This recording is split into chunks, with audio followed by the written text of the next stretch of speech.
Le Maroc, c'est quand même l'entrée, c'est l'Afrique du Nord. Les Marocains et les Iraniens ont un ennemi commun, alors moins direct pour nous, mais c'est quand même l'Algérie, qui est un pays intégriste salafiste. Alors toi, je te fais 3 fois.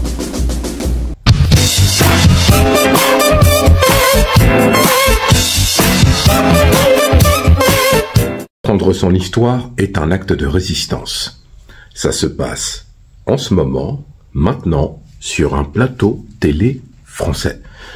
Si vous avez vu les 2 dernières vidéos que j'ai publiées, relatives au fait que, entre guillemets, un uluberlu de l'entité sioniste a déclaré sur un plateau de télévision et aussi sur des réseaux sociaux que Israël allait s'occuper de l'Algérie après l'Iran. Bon.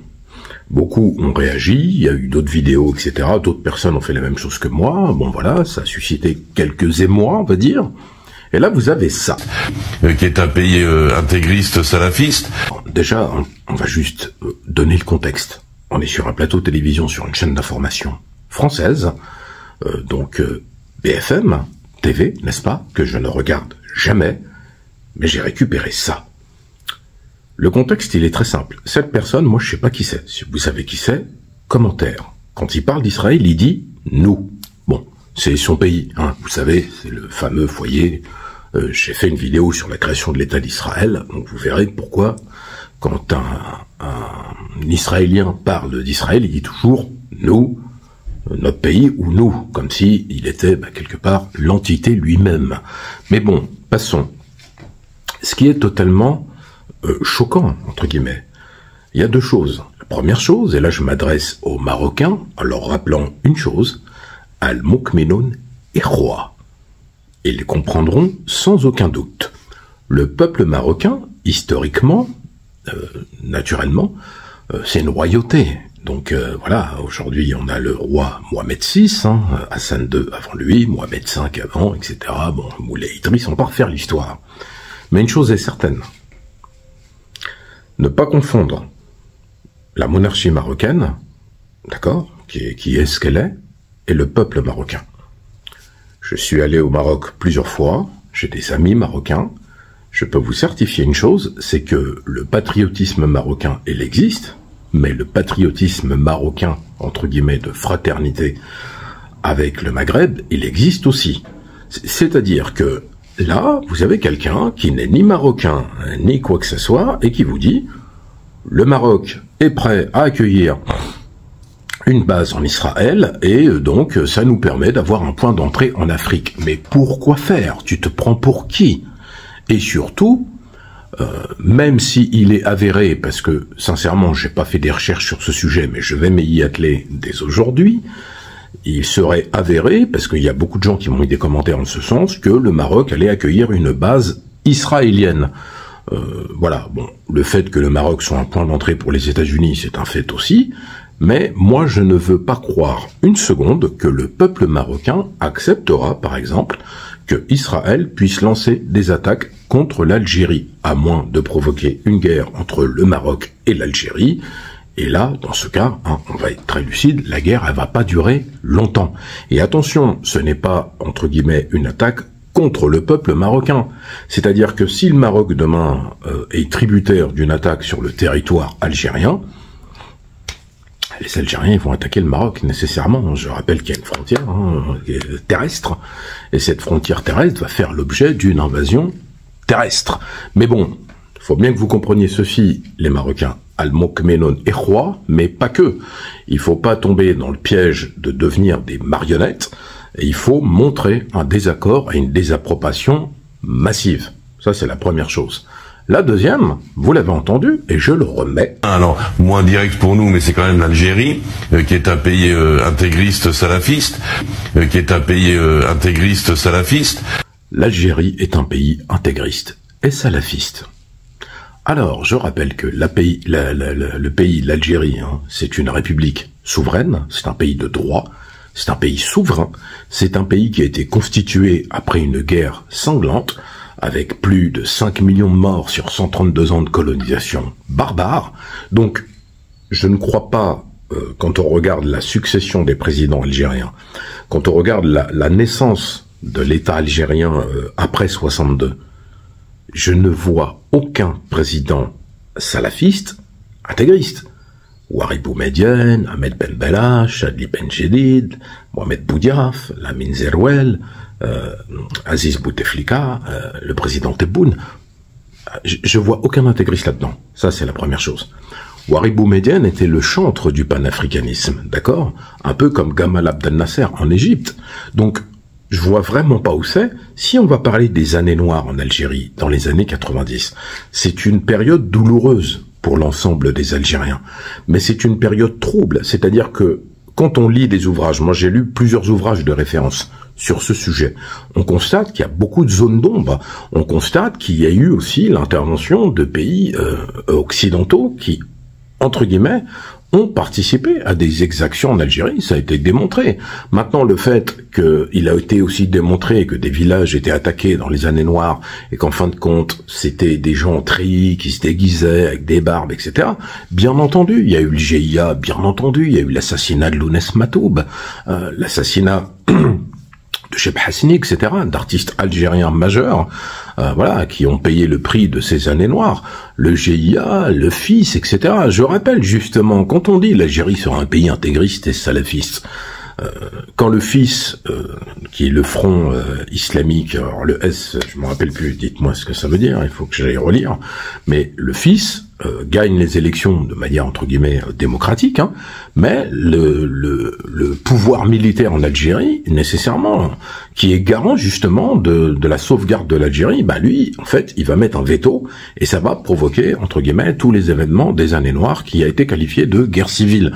Donc ça prouve une chose, c'est que le pouvoir algérien a pris conscience qu'il ne pouvait pas laisser le pays dans une dérive, entre guillemets, intégriste salafiste, comme il est qualifié. Alors, quand on est conscient de tout cela, alors déjà, dire ça, c'est une insulte. Imaginez maintenant si on inverse. Vous avez un Algérien sur un plateau télé qui dit « Oh, bah voilà, nous, on va mettre une base en Turquie, parce que c'est un point d'entrée dans le Moyen-Orient. » Et puis, de toute façon, Israël, c'est un État intégriste, orthodoxe et sioniste. Ah ben, vous allez avoir Bruno Retailleau qui va venir à la télé et qui va dire ces propos en 2025 sont intolérables. Allez lire le journal d'Anne Frank. Je rappelle que les Juifs ont subi la Shoah, etc. Et il va pleurer. Donc, et je vais rappeler quand même une chose qui est très importante. Et là, je m'adresse aux Israéliens ou aux personnes de confession juive. Ce n'est pas l'Algérie qui a déporté des Juifs durant la Seconde Guerre mondiale. Ce sont des Algériens qui sont morts justement à Monte Cassino et en France pour combattre le nazisme. Ce ne sont pas des policiers algériens qui ont été arrêtés des enfants. Plus de 12 000 qui ont été raflés à la rafle du 16 juillet 1942 à Paris. C'est bien des policiers français qui ont été chercher ces gens-là, qui étaient des citoyens français, mais au seul tort d'être juifs. Ce n'est pas les Algériens qui ont ouvert le camp de la Cité de la Muette, plus connu sous le nom du camp de Drancy. Ce n'est pas non plus les Algériens qui ont créé le régime de Vichy et qui ont collaboré outre mesure et qui ont rempli des trains, des wagons, pardon, à bestiaux pour déporter des Juifs, faire le camp de concentration d'Auschwitz sans aucun retour. Moi, j'ai écrit le livre « Voleur d'âme ».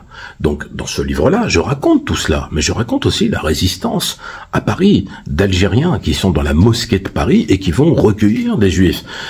D'ailleurs, vous savez, dans mon livre, vous avez l'histoire bouleversante d'Awa qui cherche son mari Ibrahim. Elle est sénégalaise, elle est musulmane, mais elle va arriver à Paris où elle va faire, entre guillemets, la connaissance de Farid qui travaille à la mosquée de Paris, bien sûr de Kadour Ben Gabrit, le vrai recteur de la mosquée de Paris, et celui dont on ne parle jamais, l'imam de la mosquée de Paris, Mohamed Mesli, qui va réellement cacher des Juifs, prendre tous les risques, faire des faux certificats musulmans et qui va finir déporté dans des camps de concentration, particulièrement celui de Dachau, où il va finir avec un poids de 30 kilos à la libération, presque mort.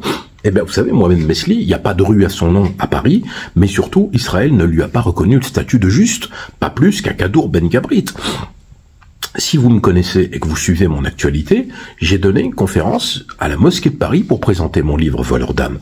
Je me suis entretenu avec le recteur de la mosquée de Paris. On en a parlé. C'est-à-dire, on a parlé du fait qu'aujourd'hui, Kadour Ben Gabrit, recteur de la mosquée de Paris, n'avait pas le statut de juste, c'est-à-dire de protecteur des juifs ou de quelqu'un qui aurait sauvé des juifs. On a même évoqué une anecdote en disant qu'il y avait un postier en France qui avait simplement donné la mauvaise adresse aux nazis qui cherchaient des juifs dans un village, une famille.